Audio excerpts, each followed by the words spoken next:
it could be that their new addiction is to turn on women. When we're feeling powerless, that's a great way to feel powerful, is to come against somebody who's seemingly doing something wrong. Welcome to Coffee with the Couple Cure, where we share practical tips for your relationship before you finish your first cup. Here's Jay and Lori Pyatt. Hello, everyone, and welcome to Coffee with the Couple Cure. I am Lori. And I'm Jay. In this episode, we'll be covering major pitfalls when it comes to the 12 steps and the 12-step groups. If you're wanting to know about common pitfalls, then watch the episode previous to this. Right. Otherwise, we will just dive right in. Yeah. One thing I do want to point out in the world of 12-step, if you go to a sex addicts group, some of those groups allow masturbation to continue. They don't call it out as a slip or a stumble, which let's talk brain science later, but there's many reasons why I think masturbation is unhealthy to continue. For a sex addict. For a sex addict. And it's also potentially unhealthy for the relationship if the spouse doesn't know the status of that, because most of the time the spouse is thinking, okay, he's given up porn and masturbation. And when they find out later, oh no, that's totally okay within the group. That does not go well for the guy. You know, that does not go well for the addict. So be very clear that some of those groups don't discourage masturbation. And again, I feel like it's problematic for addicts to continue. And your spouse is probably going to be against it as well. Right. Another major pitfall are co-ed groups, especially when it comes to sex addiction. I would be careful of co-ed groups simply because the natural wiring of the people who show up, even just knowing they're there, can get your mind going in certain directions, and it can definitely get your spouse's mind going. Right. Yeah, it's a lot of the Alcoholics Anonymous groups, they are open to men and women. They don't set those boundaries. You can find men's only groups, but you have to go looking. Celebrate Recovery, depending on how it's set up, can be problematic as well, because they do a service ahead of time that is intermingled men and women. Not that women are the enemy or anything like that, but again, managing your own sobriety is about knowing what environments are healthy for me and what environments are not. Right. I remember even the C.U.R.E that we went to, there was a few videos that they played that you're like, oh, because of the singer or people in the videos. Right. So. Not that they do co-ed groups in C.U.R.E, but they do a mixed, like, big group ahead of time. Yeah, like worship. They might even have a meal together beforehand. Right. The part that I would be the most concerned about is when you're vulnerably sharing in a group and one of those people is a person that potentially you're creating an emotional space for connection with someone who's not your spouse. So. Or, I mean, I guess this could be an issue with same-sex attractions as well. So just be real with yourself. You know what you can handle, and you also know what kind of appeals to you. So just be real. If you're in a 12-step group, for you, it's about your sobriety, not necessarily what your wife did wrong. Another thing that's, I think, is kind of an issue in 12-step is talking about all the stuff your wife is doing wrong. Now, I get that there's a place to say, this is the event, this is what happened. But if you're there to get support to say, oh, we all agree that your wife is in the wrong, then you're definitely there looking for a good old boy network or getting your ears tickled, as opposed to a bunch of guys that say, dude, this is your recovery and you screwed up, so you need to go make it right, which would be the preferable way for them to respond. Trust me, some groups have members in them that are very willing to tell you your wife is wrong or she's crazy or those sorts of things. And if you don't remember that, it could be that their new addiction is to turn on women. I don't know. I mean, there is um, there is a section of society that likes to be cruel to women. And when we're feeling powerless, that's a great way to feel powerful, is to come against somebody who's seemingly doing something wrong. So, Right. Right. so just be careful of that. Another probably major pitfall, if the guy isn't doing it for himself, but just the relationship or just the wife. At that point, I mean, it's great that he wants to, die to himself that way. Yet she probably will be wondering, is this real? Is he just doing this for me? That sort of thing. Right. Right. And a lot of people come into 12 steps, especially AA and Narcotics Anonymous, under court order, Mm-hmm. and they eventually get to where they want sobriety for themselves. But there's a transition period, and that can be a little problematic. And it's one thing for them to resent the court system and the police and all of that. It's different to have them resent their wife for having sent them to a 12-step program. Not typical that I get too many guys in my experience that go that way, but I'm sure it happens. Mm-hmm. One thing for spouses to look for is, what does taking all of this seriously look like? It starts to look like continued effort, continued doing the steps, the guy knowing a lot is riding on it. What the big book says is, before we jump into the 12 steps, it says when you're willing to go to any length to get it. If you want what we have and you're willing to go to any length to get it, then here are the steps that we took. Any length is, do I give up my phone? Do I let somebody talk to my wife and tell her everything I've told him? There's a number of things where I need to let go of my image. I may need to tell my boss, hey, boss, I need to do some things different on my computer. Can we get, some software installed, that kind of thing. And those are not easy, but if you can do them, then, number one, it's good for your own sobriety. And number two, it's good in rebuilding trust, because your spouse is seeing somebody who's willing to really make significant changes for their benefit. Or for their own. Yeah. This is a major pitfall, I think, that most Christians, I believe, struggle with. When I walked into my first 12-step meeting and they said, we turned our will over to God, our will and our lives over to God as we understood him. In the back of my mind, the little arrogant addict in me said, I know who my higher power is, that's Jesus, and I don't need to worry about that. I've already done all of my surrendering and identifying who God is.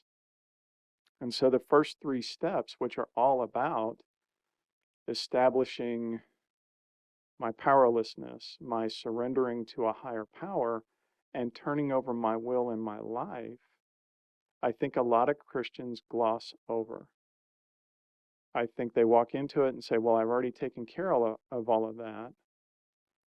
And especially for someone like me, who, while he was in active addiction, felt like he was a practicing Christian, I really was struggling with my relationship with God. I told God what his will for me should be.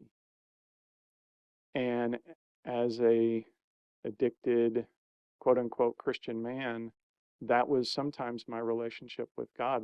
That's not necessarily a healthy place to be when you need to surrender your will on a daily basis. So for Christians, my desire for you is for you to go through those first 3 steps and really, really reconnect with God, because when you're living in self-will and not listening to God and kind of telling God what his will should be, you're really putting yourself on a collision course with a lot of problems further down the road. Another thing to be careful of, and this is another major pitfall, be careful of adopting the group mindset, the group policies, the group rules, if you know they violate your own, or if you know they violate the relationship agreements that you guys have come up with. I've seen it happen a few times where the addict will go, but the group says this, yeah, but you and I discussed something completely different. And even you at the beginning were saying your rules, your own internal rules were different than what the group says is okay. One major pitfall, especially for Christians, is replacing God's word with 12-step principles. Again, we have to watch out for wanting our ears to be tickled, wanting our flesh to be catered to. So a watered down version of what you know to be the thing you need to do, whereas a stronger version might be God's word. If you're falling back on the easier version, just be aware that you might be on that slippery slope. The 12 steps are based on spiritual principles, but they are not from the Bible. And so there is a place to make sure that your particular program is lining up with that. One major pitfall is applying the 12 steps to trauma.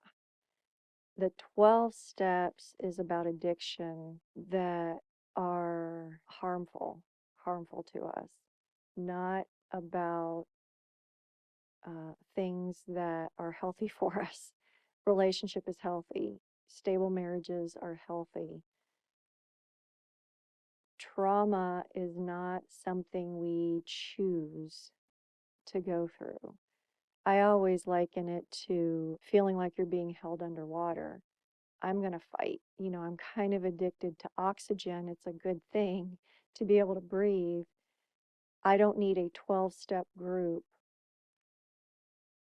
for wanting to breathe. And the reason why it's a major pitfall is because a lot of guys go to the 12-step groups thinking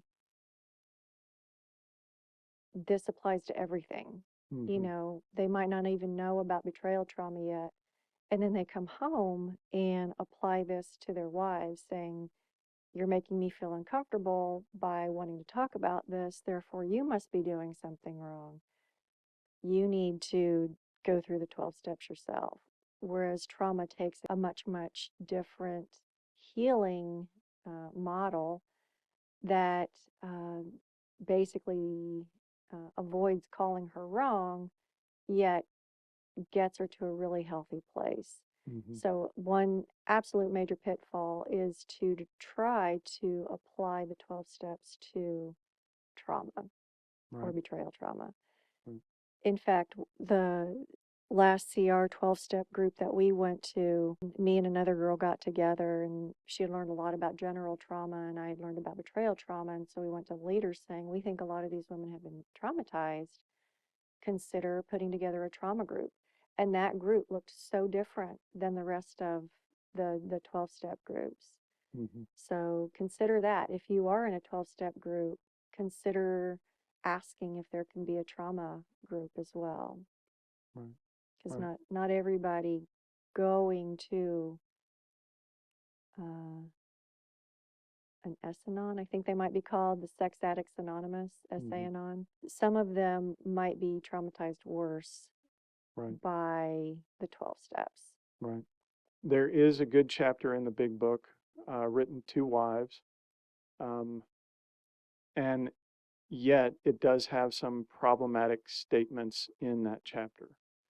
There's some good parts in there to families. Again, problematic statements. It was written in 1939. In 1939, we didn't even know about trauma. We weren't even learning about PTSD. That didn't come for another 40 plus years.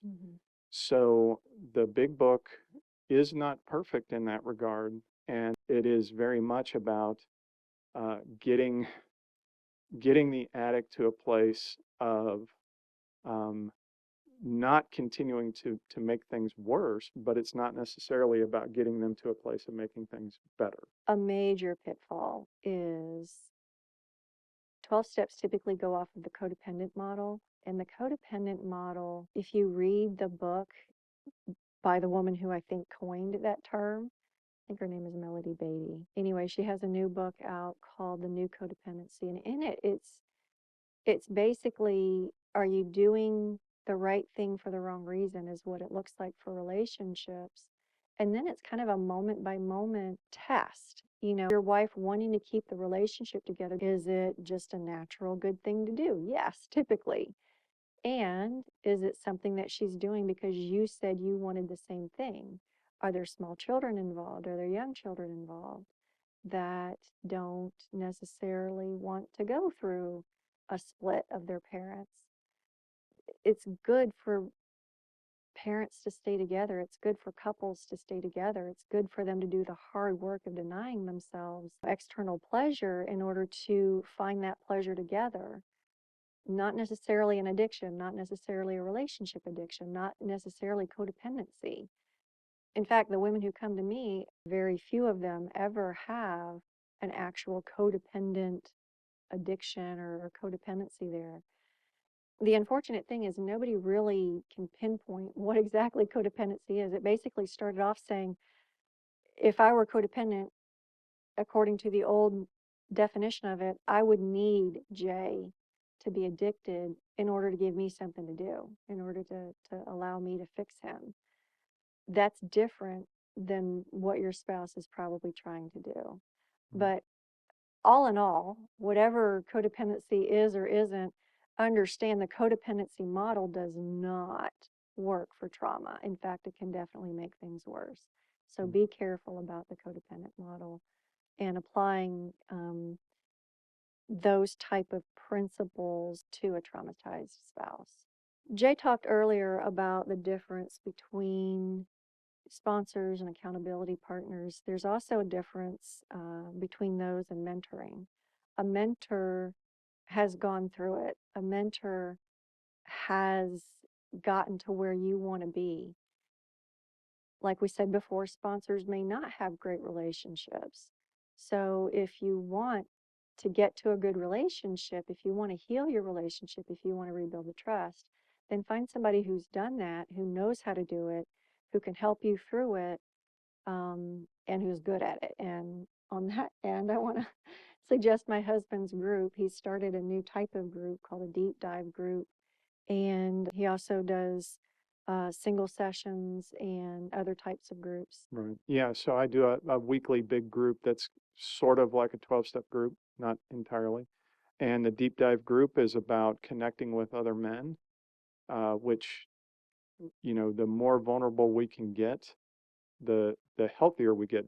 Vulnerability plus acceptance is the antidote to shame. And I want to put in a plug for Lori's groups, because Lori does have a group that meets on a regular basis. Knowing that there are other women who are struggling and who are going through this, you can see hope. You can see that there are other people getting through this. Maybe their struggle isn't the same. Maybe there's a little bit different things going on. But when you can see that hope, it's easy to go away from the group going, okay, I can try again. I can try something new, versus not having support and continuing to think it's just never going to get any better. Right. Healing does happen in relationship. And when you don't necessarily have that close relationship with your husband, it is good, really good, to expand your support network. Also, if a group isn't your thing, then consider reaching out for single sessions, because we do those as well. Right. So this episode wraps up season 3. Thank you so much for sticking it out with us. It felt like a long season. It felt like longer than 17 episodes. Yeah. Yeah, but yeah, there's a lot of good stuff in there. Our episodes all went a little bit longer than a cup of coffee, I'm pretty sure. Yeah, I have an idea rolling around about doing some Q&A. So if you're interested in that, stay tuned and we might be answering your question. We look forward to seeing you in the next season. Bye, y'all. Bye.